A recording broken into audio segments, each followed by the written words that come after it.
शौर्यमथेन्दुरुच्च पदवीं बुद्धिं च बुधो बाहुबलं करोतु विपरा भवन्तु प्रचलित है इसके अंदर नवग्रह पूजा गायत्री मंत्रः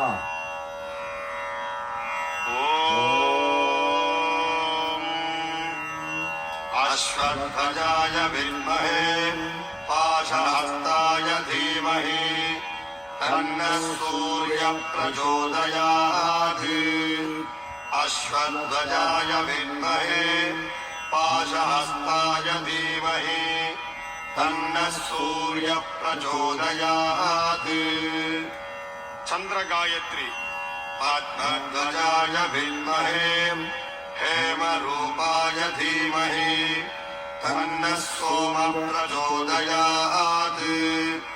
पद्मध्वजाय विद्महे हेमरूपाय धीमहि तन्नः सोमः प्रचोदयात्। अंगारक गायत्री वीरध्वजाय विद्महे विघ्नहस्ताय धीमहि तन्नो भौमः प्रचोदयात्। वीरध्वजाय विद्महे विघ्नहस्ताय धीमहि तन्नो भौमः प्रचोदयात्। बुध गायत्री गजध्वजाय विद्महे शुकहस्ताय धीमहि तन्नो बुधः प्रचोदयात्। गजध्वजाय विद्महे शुकहस्ताय धीमहि तन्नो बुधः प्रचोदयात्। बृहस्पति गायत्री वृषभध्वजाय विद्महे गृणीहस्ताय धीमहि तन्नो गुरुः प्रचोदयात्। वृषभध्वजाय विद्महे गृणीहस्ताय धीमहि तन्नो गुरुः प्रचोदयात्।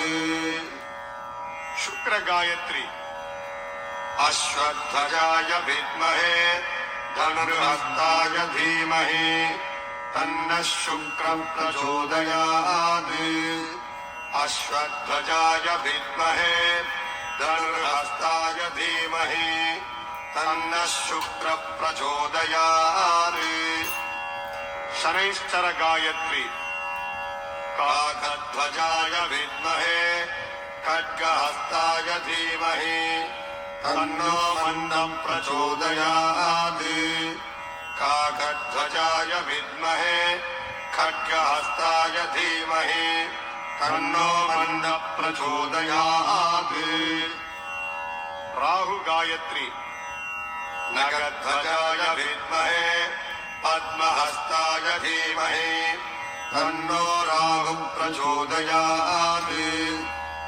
नगध्वजाय विद्महे पद्महस्ताय धीमहि तन्नो राहुः प्रचोदयात्। केतु गायत्री अश्वत्थजाय विद्महे शूलहस्ताय धीमहि तन्नः केतुः प्रचोदयात्। अश्वत्थजाय विद्महे शूलहस्ताय धीमहि तन्नः केतुः प्रचोदयात्।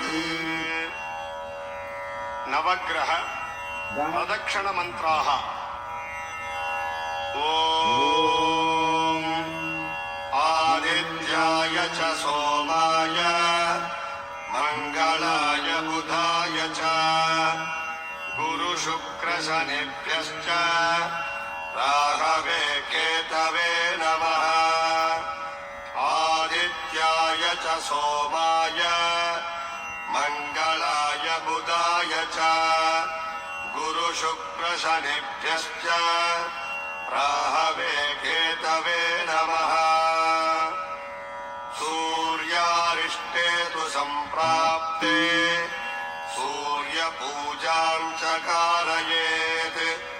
सूर्यध्यानं प्रवक्ष्यामि आत्मपीडोपशान्तये। चन्द्रारिष्टे तु सम्प्राप्ते चन्द्रपूजाम् च कारयेत् चन्द्रध्यानम् प्रवक्ष्यामि मनः पीडोपशान्तये कुजारिष्टे तु सम्प्राप्ते कुजपूजाम् च कारयेत् गुरुध्यानम् प्रवक्ष्यामि पुत्रपीडोपशान्तये शुक्रारिष्टे तु सम्प्राप्ते शुक्रपूजाम् च कारयेत् शुक्रध्यानम् प्रवक्ष्यामि पत्नीपीडोपशान्तये शन्यारिष्टे तु सम्प्राप्ते शनिपूजाम् च कारयेत् शनिध्यानम् प्रवक्ष्यामि प्राणपीडोपशान्तये राह्वारिष्टे तु सम्प्राप्ते राहुपूजाम् च कारयेत् राहुध्यानम् प्रवक्ष्यामि चक्षुः पीडोपशान्तये केत्वारिष्टे तु सम्प्राप्ते केतुपूजाम् च कारयेत् केतुध्यानम् प्रवक्ष्यामि ज्ञानपीडोपशान्तये नवग्रह मन्त्राः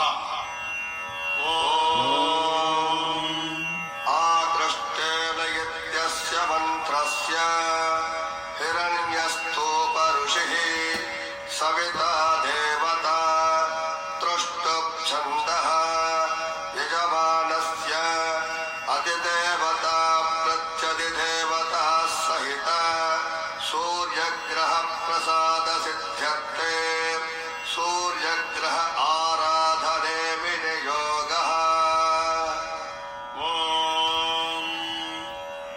आसत्येन रजसा वर्तमानो निवेशयन्नमृतम् मर्त्यम् च हिरण्यजेन सविता रथेन देवो याति भुवना विपश्यन् ॐ भूर्भुवस्सुवः सूर्यग्रहे आगच्छ सूर्यग्रहम् रक्तवर्णम् रक्तगन्धम् रक्तपुष्पम् रक्तमाल्याम्बरधरम् रक्तच्छत्र ध्वजरथ पताकादिशोभितम् दिव्यरथसमारूढम् मेरुम् प्रदक्षिणे कुर्वाणम् प्राङ्मुखम् पद्मासनस्थम् द्विभुजम् सप्ताश्वम् सप्तरज्जुम् कलिङ्गदेशाधिपतिम् काश्यपजगोत्रम् प्रभवनाम संवत्सरे माघशुद्धसप्तम्याम् विशाखानक्षत्रजातम् सिंहरास्याधिपतिम् भानुवारप्रयुक्तम् किरीटिनम् सुखासीनम् पत्नीपुत्रपरिवारसमेतम् ग्रहमण्डले प्रविष्टम् अस्मिन्नधिकरणे मध्ये वर्तुलाकारमण्डले सूर्यग्रहमावाहयामि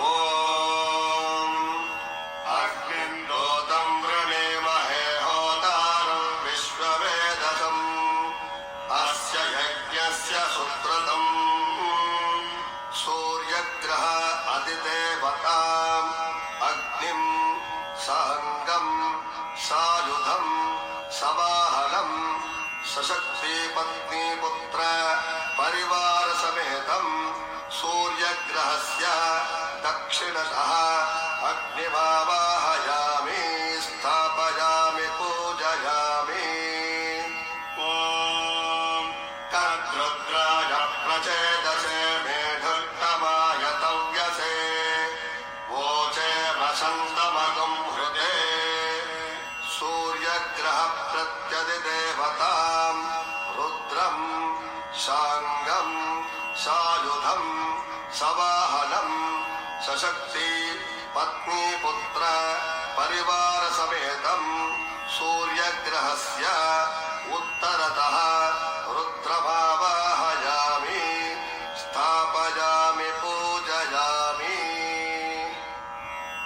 चंद्रग्रह मंत्रः आप्यायस्वेत्यस्य मन्त्रस्य गौतम ऋषिः चन्द्रो देवता गायत्रीश्छन्दः यजमानस्य अधिदेवता प्रत्यधिदेवता सहित चन्द्रग्रह प्रसाद सिद्ध्यर्थे चन्द्रग्रह आराधने विनियोगः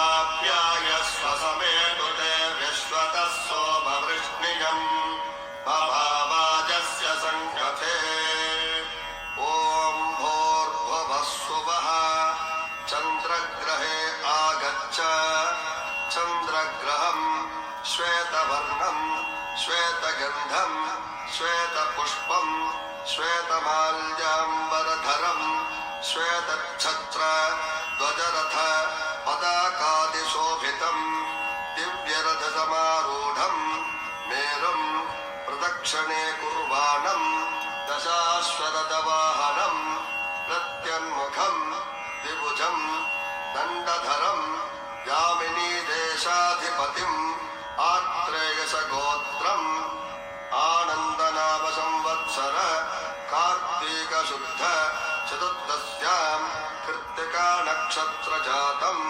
कर्काटकरास्याधिपतिम् इन्दुवासरप्रयुक्तं किरीटिनं सुखासीनं पत्नीपुत्रपरिवारसमेतं गृहमण्डले प्रविद्धम् अस्मिन्नधिकरणे सूर्यग्रहस्य आग्नेयदिग्भागे समचतुरस्र आकारमण्डले चन्द्रग्रहमावाहयामि स्थापयामि पूजयामि आप्यायस्व समेतुते विश्वतः सोमवृष्टियम् भवाजस्य सङ्गते अप्सुमे सोमो ब्रवीदन्तर्विश्वानिभेषजा अग्निं च विश्वसम्भवमापश्च विश्वभेषजीः अप्सुमे सोमो ब्रवीदन्तर्विश्वानिभेषजा अग्निं च विश्वसम्भवमापश्च विश्वभेषजीः चन्द्रग्रह अधिदेवताम् अपः साङ्गाः सायुधाः सवाहनाः सशक्ति पत्नीपुत्रपरिवारसमेताः चन्द्रग्रहस्य दक्षिणतः अपः आवाहयामि स्थापयामि पूजयामि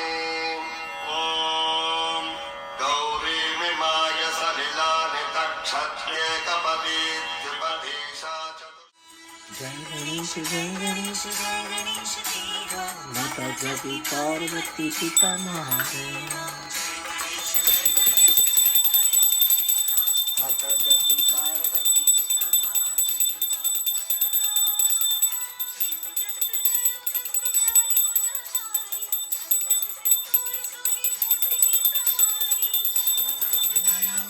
चार भुजाधारी मस्तक सिंदूर सोहे मूस की सवारी फूल चढ़े और चढ़े मेवा भोग लगे संत करे सेवा गणेश जय गणेश देवा भगवती पार्वती पिता महादेवा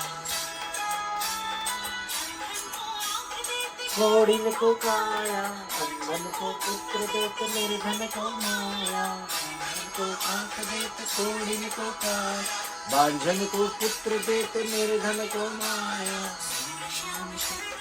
सकल कुंज सेवा पार्वती पिता महादेवा माता जाकी पार्वती पिता महादेवा